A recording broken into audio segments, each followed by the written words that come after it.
the 43rd minute, the United States up 2-0 as they get set to take the field for the second half. The 6 goals by the States so far this group stage, that ties the program record for most in a World Cup group stage. They had a 2-0 lead. Let's you go back a week ago, they had a 3-0 lead to start the second half. What's final for the U.S. in these opening minutes of the second half?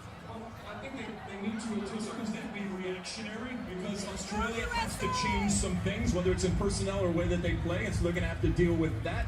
And it's at a certain point, 15 minutes into this half, if you want to make some changes, we saw how the changes can free up some players and provide opportunities up top, whether it's Arena or others. But you just got to be smart about this. Yes, there's some young players out there, but there are experienced players out there that even if it stays 2-0, doesn't matter. You ride it out.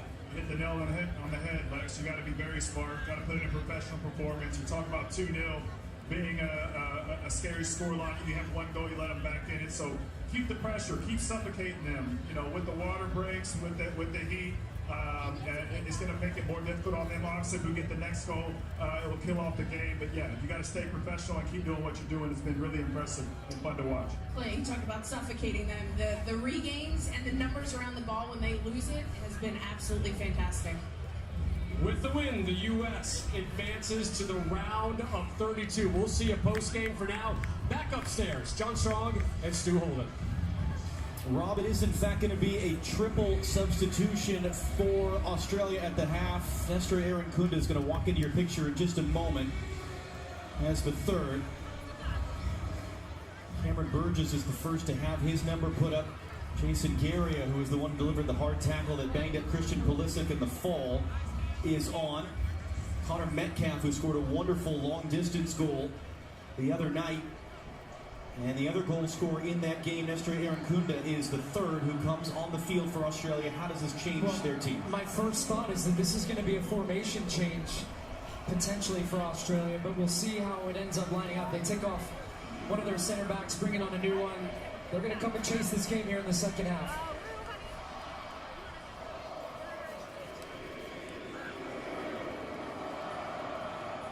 The second half in the glorious sunshine in a rocking Seattle Stadium, which is underway. So 3 changes, well, maybe not. Take 2. Okay, let's talk about it. Why is the U.S. on the opening kickoff of the half kicking the ball out of bounds? So the reason you do this from a U.S. perspective, if they do it again, you're dumping it down into the opponent's half, out of bounds, not ideal if that, oh wow, that's about perfect. Right down into the corner. They're going to take it by the corner flag. Couldn't get any better. So now what you want is you've got the team with a throw-in. You squeeze up, as you'll see once we pan out to the wide look here, to put a team instantly under pressure. And something Carly was just talking about, the regains. The U.S. like the game being played in Australia's defensive half. You want to squeeze them. Of course, now you're on the run, and this is where they are so dangerous, but Anthony Robinson's there first. But that's why teams do that. That's how this U.S. team wants to play. They want to be aggressive, and they want to make sure that they pin Australia deep in their own half. All right, so how does this look different as you're getting a sense of it now for Australia with the subs? So it's going to be interesting, the in and out of possession. Looks like more of a 5-2-3 with Italiano pressing up high. The other thing is they are pressing up, so I think Australia now trying to work on some regains. That should, in theory, open up some space for the U.S. in some transitions if they can play through that initial press. But these first 10 minutes are huge to make sure the U.S. do not concede anything here. Hayden O'Neill of New York City FC and MLS battling with Anthony Robinson. Goal kick is the decision, and the U.S. were furious because they thought they should have had a free kick at midfield at the beginning of that sequence anyway. But they've released a defensive player from their defensive structure to go and press the U.S. higher to try to limit some of that numbers advantage that the U.S. had in their build-out.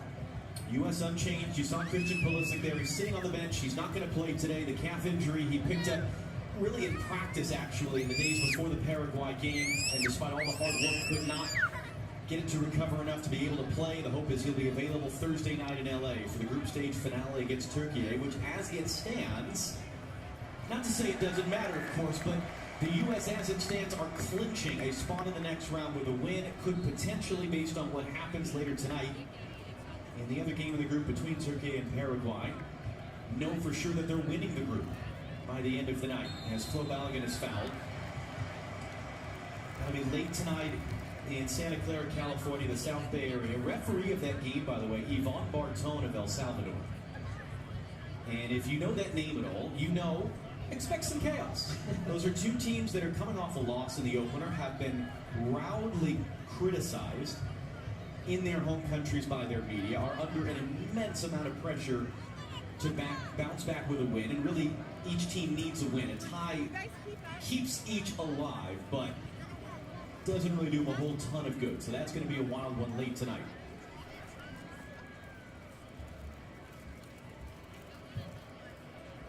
Jenny tapped down the field, got a chance to speak to Jesus Perez, Chief of Staff of the U.S. coaching staff under Mauricio Pochettino. Jenny, what do you have to say?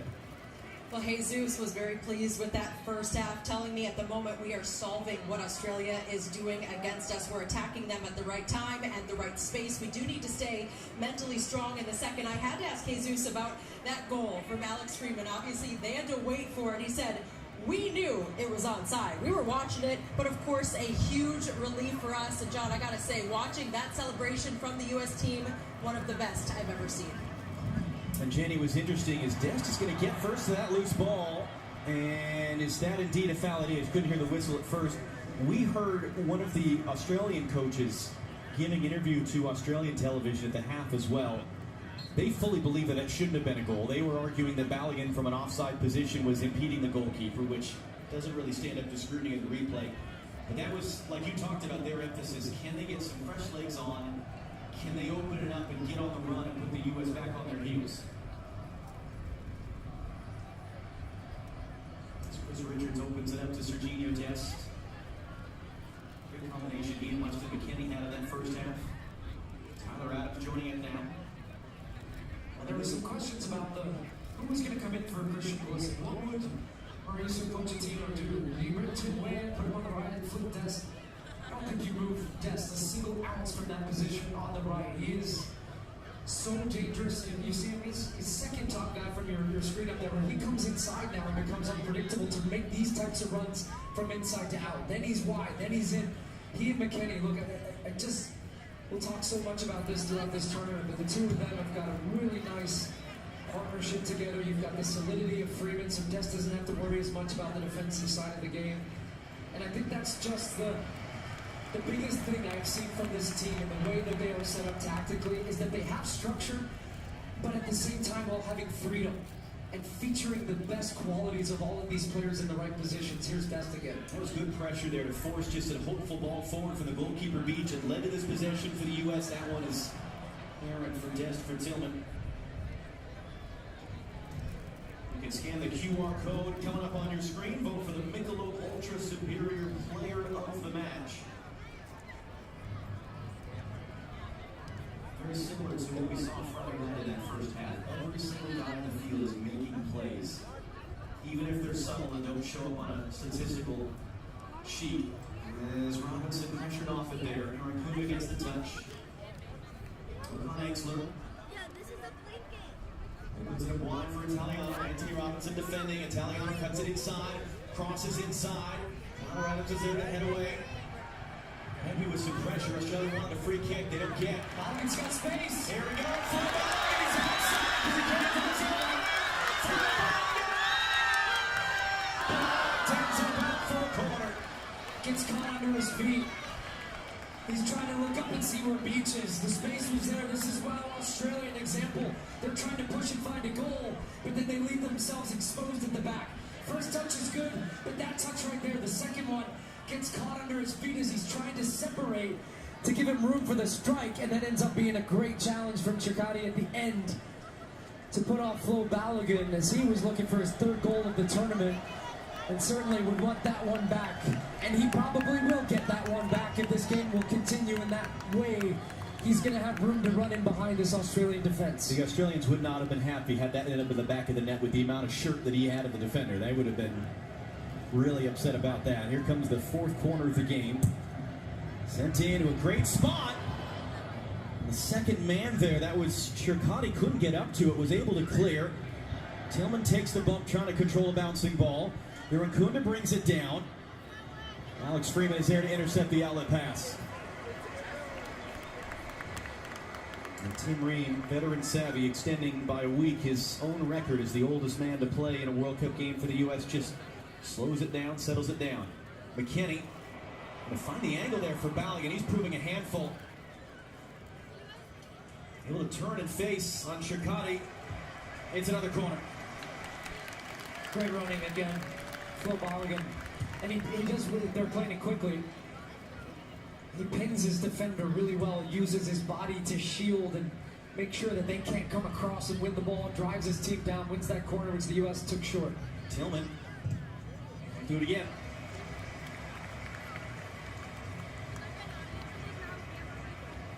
I'm sure everybody at home would want this game to go 4-5-0. This is the U.S. being smart here. They don't need to raise the tempo of the match all the time for 45 minutes. Be smart, keep the ball, exert your energy in the right ways, leave the spaces there, go, and take seconds on the clock if you can. Tillman again. Balogun was up for it. And Balogun had that collision with the Australian defender. That's the second collision that Balogun has taken. One was to the back of the head, this is to the front.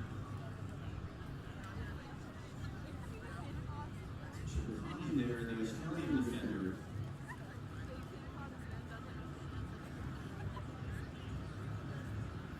And the medical staffs will not come running out to the Robinson soccer game. One of the billionaires and celebrities here in Seattle. Who doesn't want to be a part of? It's a good step, meanwhile, off the ball. The U.S. has won it back high up the field as Marshawn Lynch is watching. Was the famous beast quake. They actually do have seismometers, is that what you call it? I'll look it up later. But yeah, I'm getting a thumbs up in the booth, all right. To measure, like you would an earthquake, the shaking of the building. And we had two big roars and big shakes here today. Freeman lifts it forward, McKennie brings it down. It'll be an Australia throw.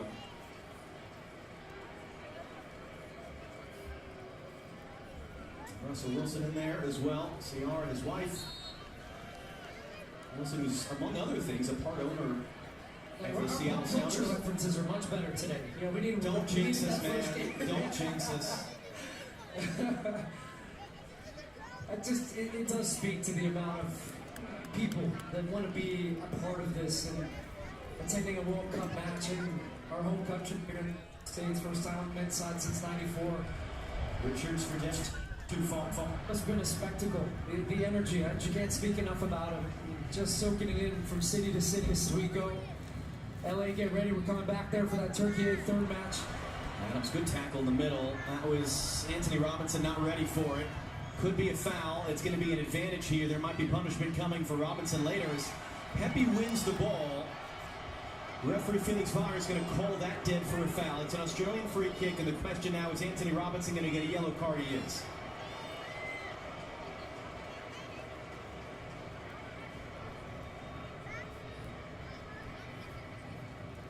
This was not the foul that led to the yellow card. This was the second one, which I actually felt was a clean challenge from Pepe, but that was brought back, which actually ended up stopping the advantage. This was the tackle, yeah, pretty clear. Anthony Robinson trying to step across with his right foot. Italiano, for the first time all game, quite frankly, getting the better of Anthony Robinson. Robinson has been pinning him back deep, seeing much more of an aggressive positioning from Italiano in this half. So they're trying to get really their wide fullbacks higher up the field to try to keep the U.S. back a little bit. But the problem for Australia is they've just been unable to keep any possession of the ball. And now they're in the set where they were that led to the U.S. chance. Where they're going to spread out, they're going to open themselves a little bit from that defensive shell. So if the U.S. can win the ball, like, did that one stay in? It did, it stayed in play. Well, the unfortunate thing is that came from a turnover from the U.S. that Robinson had to step in. So he's got a yellow card. Tyler Adams as well. He was shown a yellow card last week in the first game. If you get a second yellow card in another game, you will be suspended for the next game. So if Tyler Adams were to get a yellow card in this game, he would be suspended for the finale on Thursday. That's going to spin and play for Pepe. Yes, it does. Ricardo Pepe and Tillman. Here's Anthony Robinson. But that yellow card accumulation is wiped out at the end of the group stage and then wiped out again at the end of the quarterfinal. Alex Freeman. Serginho Dest. Dest on Jordy Boss. The double team able to force him back. Tillman, early touch in. Weston McKennie wasn't quite ready for it. Fans certainly think it should be a corner. Referees disagree.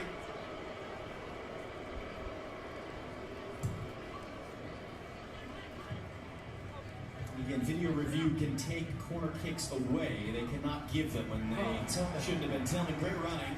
Actually should have been a foul, honestly. But this reminds me of the Malik Tillman we saw during the Gold Cup for the U.S.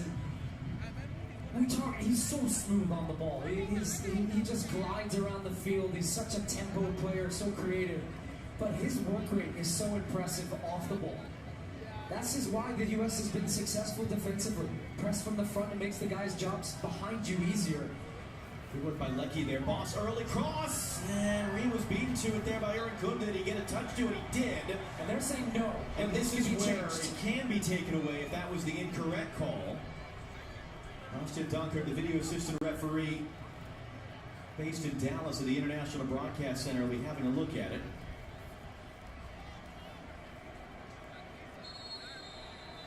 And it has indeed been changed. So there's Aaron Kunda coming across. When a player is that adamant, normally you believe them for something like that. Really? So if you just yell loudly, we should believe the players more? And if it's not, you still try anyways. That's the nature of us players. But it's interesting because remember Tim Ream at one point was shown yelling for game. Ended up being taken.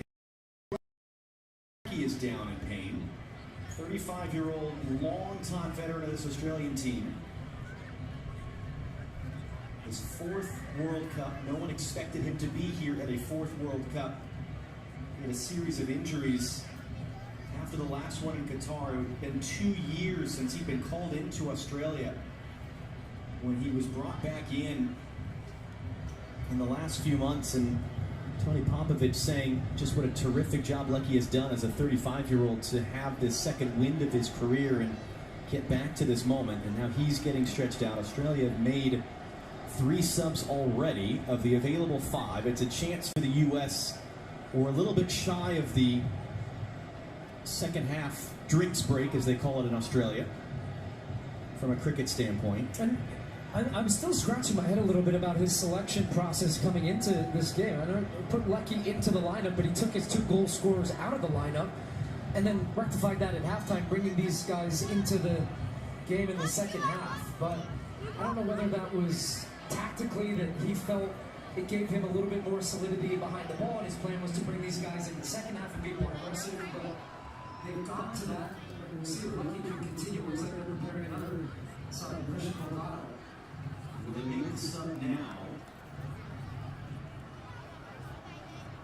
He's ready to go. This is an interesting player for them as well.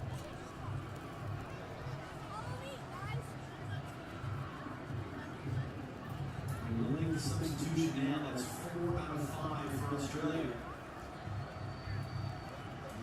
Another born in Australia, Italian parents, was playing for Italy's youth national teams and just made a switch 3 weeks ago to play for Australia. His World Cup debut on the field for the Bennington Matthew Lecky. Yeah, just his second appearance for Australia, but he's a player that is very dangerous, 1v1, creative type of players. Going to give Australia a little bit of a look if they can find him in some space to get turned and be a provider. But he's a very attacking player. He's going to sneak in between defenders to bring that ball down in the air. Weston McKennie, great ball, McKennie. Elliott couldn't take it with him. Adams beaten to that in the middle by Metcalf. Now they're trying to get Aaron Kunda on the run. Richards just trying to play the angles. Aaron Kunda doesn't have much support. Waiting for that support. For his backward shot is blasted over. That was Volpato just on the field, his first touch. And there's going to be a review here for a player that went down in the box off that run. If there was contact, and it was Volpato talking about that creativity. He gets the ball in a good space here. Gets turned, and the weight of the pass is very good. This is the speed they want from Aaron Kunda. He runs in behind. And the incidents that ends up coming, no. That is not going to be a penalty because Tyler Adams doesn't even see Metcalf's run. as he's coming across, and he just catches his heels, but he's not looking at him. It's very incidental contact. I do not think that'll be a penalty. Mark Clattenburg, what about you? Of course, VAR will review it, but I agree with Stewie. He's come in from Tyler Adams' blind side. Tyler Adams doesn't go to block him. He's not even looking at him. There's a natural coming together, and I believe that the VAR will not interfere with this. And you were both correct. But another little, just a reminder for the U.S. Yeah. of where this can get dangerous, and that was, you know, Clint Dempsey, Carly, and Alexi talking at halftime. It's why it's such a well-worn cliche in our sport that 2-0 is the most dangerous lead, because Australia popped one in, and all of a sudden they're a goal away, the momentum shifts, the vibe shifts, everything can change in a heartbeat. And it'll be interesting to see how Mauricio Pochettino manages his bench here. And I think potentially looking to give his team a little bit of a lift in energy and guys off the bench that will be key. And right on cue, the crowd recognizing they want to give the team a lift.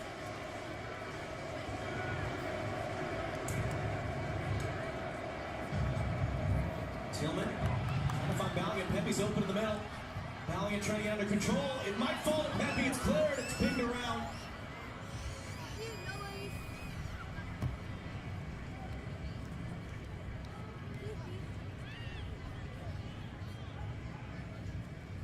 Great little feint turn there. Hayden O'Neill. Now Australia getting out on the run. Good work by Weston McKennie tracking back to slow boss. Force the Socceroos back. Reminder later tonight on FS1, the other two teams in this group, Turkey against Paraguay.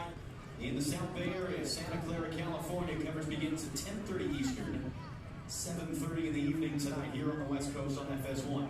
Just wondering if Mauricio Pochettino will be thinking about bringing on an extra midfielder to beef up his midfield and counteract some of the changes Australia made. That was almost Eric Kunda for the Pacers, right? That's a better ball, isn't it? Yeah. And you can hear a little bit of uneasiness right now. Matt Freese barking in his back line. I just think when you play the two strikers, you've got the two goals. It's not that you're going defensive by taking a striker off. You're just giving your midfield a little bit more of dynamism and matching that extra man that Australia have now and solving some of these situations pressure-wise. Because look, US are 2v2 against the back right here, struggling to play out in the back a little frantic. Ball turned over again. Here comes in the Eric Kunda trying to lay it off. Apollo Metcalf wants it. Metcalf has it. Matt Freese, second save. And you need somebody too, I think, that is a bit of a calming influence on the ball to help in the build-out. U.S. struggle to clear their lines. Richards hooks it away. Adams hooks it away. He had time and space, but just because of the pressure, you don't want to take any chances. You end up getting some good pressure on the shot at the top of the box. Tillman, great work to win the ball. Rides the challenge, tack it away from behind. No foul by Italiano. Because it was the Australian fans behind Freeze's goal who were roaring after that one. Freeze, gotta be careful. Richards, contact there on Aaron Kunda. Australian bench is going ballistic right now. Austin Donkert, very experienced VAR. We'll have a look at this behind the play. But it's getting a little bit dangerous there at the back for the U.S. Ballion keeps it in play, wins a throw, and now we find out whether anything is coming from that. And it looks like Felix Weyer has waved his arms and waved it off. No, it's not enough. And Aaron Kunda's not getting to that ball anyways. But Chris Richards using his body, that shoulder to shoulder, gets across him there. But I'm curious now, how did the U.S. respond here in this moment? Australia's pushing, they're building momentum, they're buzzing around the field. Heard so much about this team being more mature from 4 years ago. Handle the emotion of it, but also at times, put your foot on it, calm the game down. You don't want to get sucked into this type of game when you've got 2-0 lead. Great tackle by Weston McKennie there. We're about a minute or so away from the second half break. Might be coming at a good time for the U.S. And that's something Tyler Adams there on the ball said to us last week in Orange County. We now have seen everything we need to see in a World Cup because we lived it 4 years ago.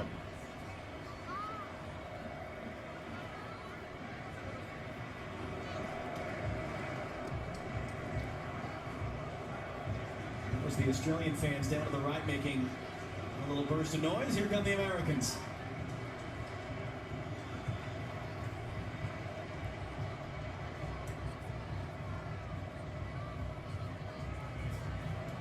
Freeman wants it, and Adams saw him too late. And Adams takes a shove there from Volpano. And that's part of it. They'll start to pop back up. Freeman from Dest, and they'll cycle it around. A handful of U.S. players getting loose right now. Still yet to make a substitution. Australia just one remaining sub in this game.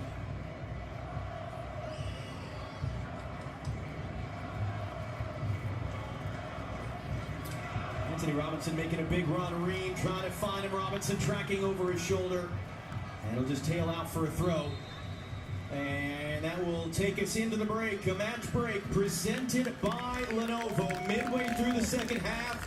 The U.S. managing things very well right now. There's going to be a late charge coming from Australia to be sure. 2-0 to the U.S. here in Seattle.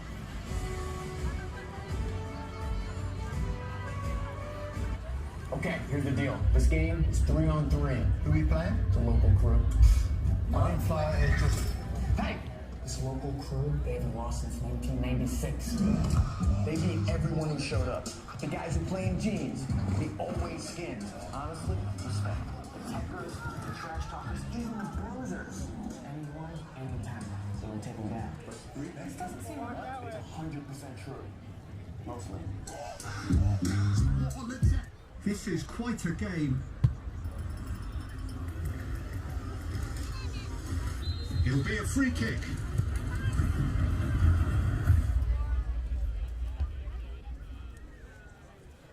Oh, what a goal! Unbridled joy and emotion overflows.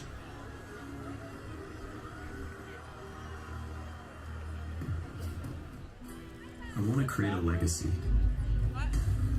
where people can say, this guy changed American soccer.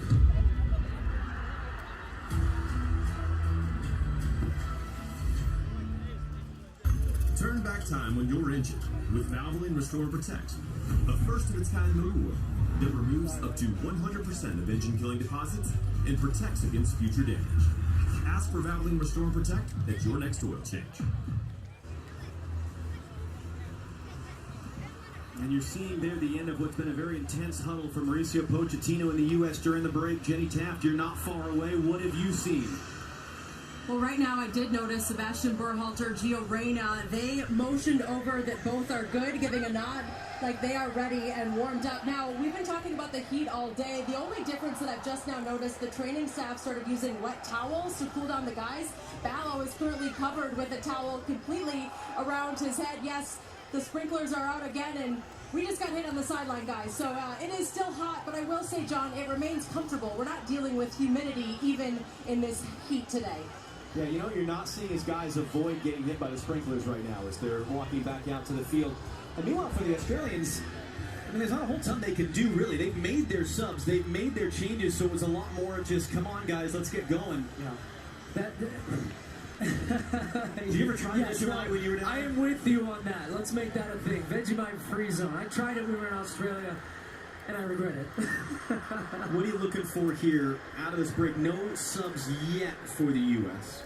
Well, I think Australia will be happy with the response that their changes have made, but they've yet to find a goal. But if they make one, it gets really interesting. The goal for the U.S. now is to keep the pressure on a little bit. I think they could be a little bit more aggressive with some of their passing still. It's too comfortable passing it around the back and keeping possession. Keeping possession is fine, but you've still got to put a threat to the opponent to force them to stay back and be a little bit hesitant in the way in which they're pushing forward. I expect to see some of these subs soon. I think the U.S. need it, and we'll see which changes end up getting the final nod.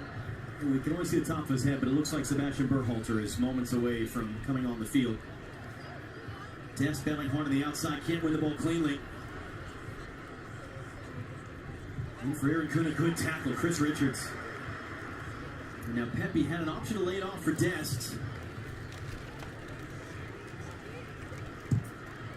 Freeman will try to get Dest on the run. And in the end, all that Aiden O'Neill can do is play it out for a U.S. throw. Alex Freeman's third career goal. Coming after the video review late in the first half, Sebastian Berhalter, who we saw make his World Cup debut last week, getting set to come on.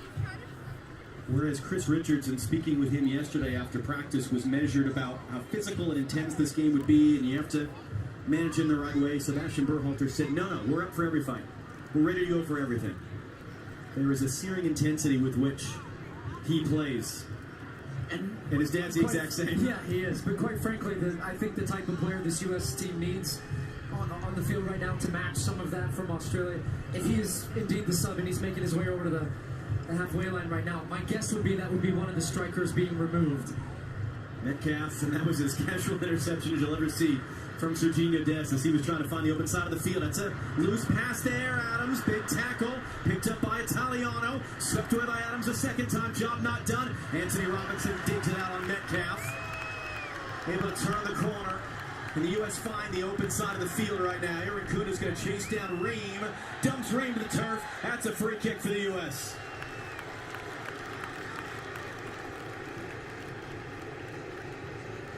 $18-year age difference between those two gentlemen coming together there. Yeah, but the Aussies are hunting the ball now. They coming in strong and also late, as you can see the foul there on Tim Ream. Berhalter's ready. And they've been having a hard time with that electronic board all day today.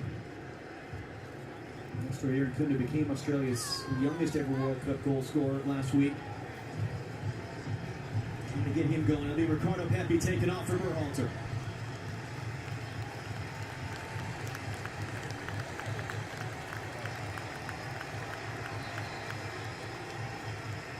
First a thought on Pepi. That was the lineup change for the injured Christian Pulisic. What do you think about his performance? He was a handful, and a big part of the goal, the own goal from Burgess. I thought he did a lot of selfless running that you won't always get credit for as a striker, but running into the channel, hold-up play, link-up play with Balogun, the two of them worked well together. Great work from Anthony Robinson. Look at that strength here from Balogun. That's so good. Hey, you got a guy all over your back. But still to just keep your hands out, get your elbows up, make it difficult for him to get around you. Also, look, saying I'm quite happy actually to take a foul here and just give the U.S. a free kick and stop the momentum a little bit from Australia. Paul O'Connor being called over by Felix Weyer. He's known as a referee that likes to keep a game tight, that likes to use his cards to control a game. He's not really done that. He's also known for really not enjoying dissent, and that was Okan Engsler had a word on the way through. His boy Sutar almost kicked Garia in the face. Tillman picks up the second ball. Tillman rides the challenge. Just slows it up and cycles it around. There's Berhalter's first touch. And Aaron pass for Dest to the outside. Ross struggled to get on the run.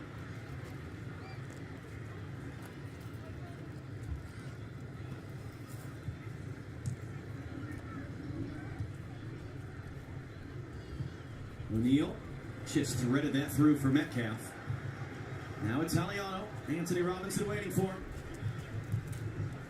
A little bit of space here for Metcalf.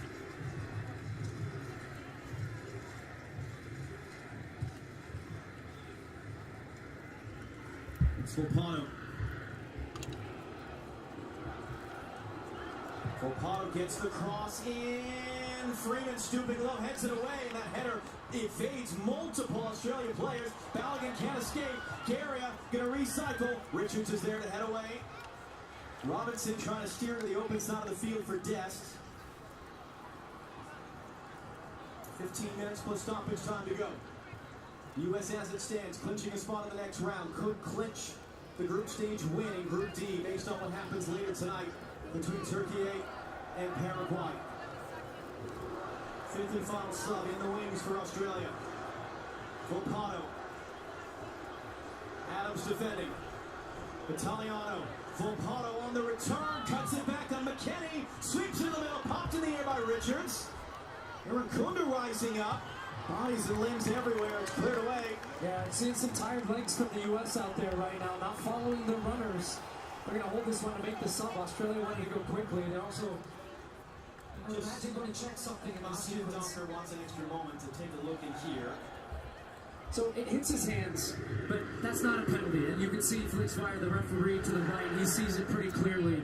And the reason it's not is that they're both challenging for the ball. There's not a unnatural movement from his hand up to the ball. The ball doesn't move because of that. I don't think this will be anything from a handball perspective. Kingsler. He will be replaced here. And once a sub happens, that means that has indeed been checked and cleared. Fifth and final sub for the Socceroos. Jackson Irvine, another long-time veteran, 33-year-old, at his third World Cup. And in contact off the ball, Christian Volpato goes down. Anthony Robinson, who's on a yellow card, certainly seems unimpressed with Volpato's going to ground. Volpato's been a nuisance since coming into the game. You see his creativity. He's a difference maker for Australia. I didn't see what happened off the ball down to our right. And that sign there says nothing in it from the referee. So that's been communicated via the VAR. So he initiates it. And then look, the left arm comes up from Robinson. And he's trying to bait Anthony Robinson into getting a yellow card. Whether you like it or not, this is part of the game. I like that you have VAR in these moments. That would not allow this to end up being something that would be whistled or Robinson would be punished. But I'm thinking about Robinson right now on a yellow and under pressure that maybe he's a guy you would bring out of the game. Austin Trusty and Joe Scally are prepared to enter the next opportunity for the U.S. And they're going to set up here. This is one of the weapons they have. Alessandro Cicciotti has a long throw in him. And he's going to come across from one side of the field to the other to take this long throw. Everyone back to defend in the box for the United States. Got to be around the second ball. Comes backwards and short. O'Neal will return. Cicciotti blocked by Balogun. Australia corner.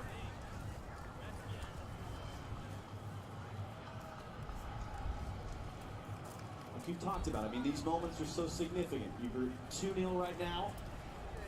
Don't even let Australia get in shouting distance.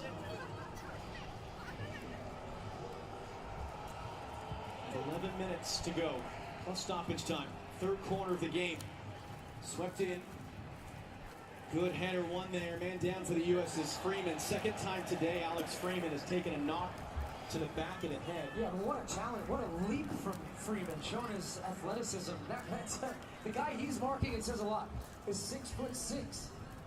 And Freeman just with a huge jump to win that one and take some contact and wins a foul for the U.S. Well, they put Dest and Anthony Robinson's numbers up, but the U.S. coaching staff is just making sure Freeman is okay as well. Now, the U.S. players have to hustle off here. Now they are saying, you guys got to run, get off the field, because if you don't get off within 10 seconds, you can't come on for a minute. And the U.S. might be about to play one or even two men short. And what the U.S. is arguing is, we were waiting to be sure that Freeman is okay. And right now, to your point, there's some organization going on between the U.S. players top of the screen to account for that. But now Trusty has been allowed to come into the game. So the U.S. won the argument. All right, we'll see what this setup is now for the U.S. Looks like Trusty's going to slide out to the left back position. Yeah, Tony Popovich is furious right now. He's talking to the officiating crew about that. So 2 World Cup debuts. Joe Scally, 23-year-old from Long Island. From childhood friends with Gio Reyna. Austin Trusty, 27-year-old. Pennsylvania. Just one of the Italian Celtic in Scotland. Long time coming for him to make his World Cup debut. This is 9th ever appearance for the U.S. at the age of 27. Jackson Irvine is able to control the bouncing ball there from the Australians. You have 2 new players on the field for the U.S. trying to get to the speed of the game and trying to get locked in with their teammates. 9 minutes plus stoppage time away. The U.S. as it stands, clinching a spot in the next round. Could clinch a group win by the end of the night. That cross takes a block. Berhalter's first there.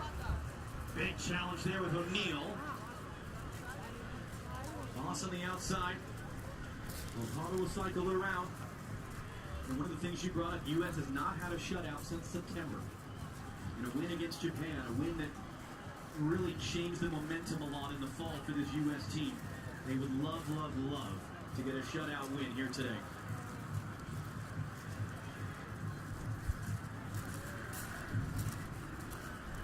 Italiano, Irvine trying to sneak in. Cross by Metcalf will spin all the way through. And you heard a shout from someone on the Australian bench. That might have been Tony Popovich. Yeah. And beyond just the not conceding a goal, I do think it's important for the psychology of this group to know that they can go through stretches of a game without conceding. It's not been the best of second halves, but it's been fine. They've limited Australia to really not many dangerous opportunities. And as this tournament goes on, the games are going to get harder. This U.S. team, they're not going to be able to attack all time, all of the game. And